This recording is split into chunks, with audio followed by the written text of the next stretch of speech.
Ngastina iki dhek sapa? Lho, kagungane anak Prabu Duryudana. Ah, ora penemu sampean. Mergo sampean dibayar. Dibayar karo anak Prabu terus iki dibayar karo Sunan Prabu Ngastina. Tumuli sampean ngakoni nek sing duwe Ngastina niku Prabu Duryudana nek janjane ora, Mbah. Ngastina niku nggone Pandhawa. Merga sing dadi ratu sadurunge Pandhawa utawa anak Sinuwun Prabu Duryudana menika inggih menika Prabu Pandhu Pramuka. Ngawur. Prabu Pandhu Dewayana. Prabu Pandhu Dewayana. Niku Nalendra Ngastina. Apa ta sebabe? Kok Sinuwun Prabu Pandhu kok ora maringake negara marang para Pandhawa? Sap. Sap kuwi sebab disingkat dadi Sap. Sap Prabu Pandhu Dewayana dibanjut karo dewa.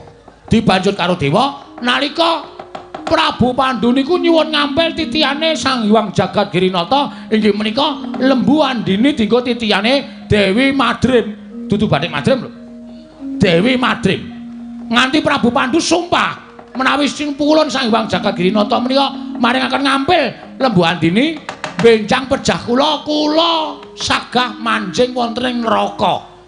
Ngoten niku. Monggo Prabu Pandhu pun nate nampi sumpahe Kidang Kimindama. Do nalika Prabu Pandhu bebedak wonten ing alas ana kidang loro lanang wadon arep do piye? Ora usah tak genake, sampean wis ngerti dhewe jaman sampean karo jaran. Hus. Melancang ucapmu, ayo wis ngono kuwi. Lagi do ambus-ambusan. Jeneng Prabu Pandhu dipanah.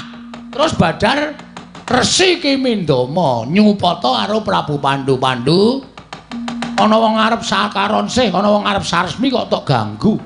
Mula kowe iso nek nganti wani campur karo bojomu ing kono bakal tibaning pesti kowe tekaning pati. Sedhe Prabu Pandhu. Ha piye ndek bojo loro? Ra iso dikapak-kapake. Nah, Prabu Pandhu tumuli dibanjut dening dewa. Sampune dibanjut merga Pandhawa isih cilik-cilik, Prabu Pandhu tumuli nitipke negara kalian rakanipun nggih menika Prabu Destarata. Kakang Adipati, kula titip negari Benjang menawi Pandhawa sampun dewasa kula aturi maringaken dhateng Pandhawa. Ning wangune Prabu Destarata ngemut gula krasa legi luwe-luwe. Diojo-ojoki karo kiwa tengening Prabu Destarata, ya kuwi adine Ipe. Adine Ipe, Prabu Destarata sapa? Aku.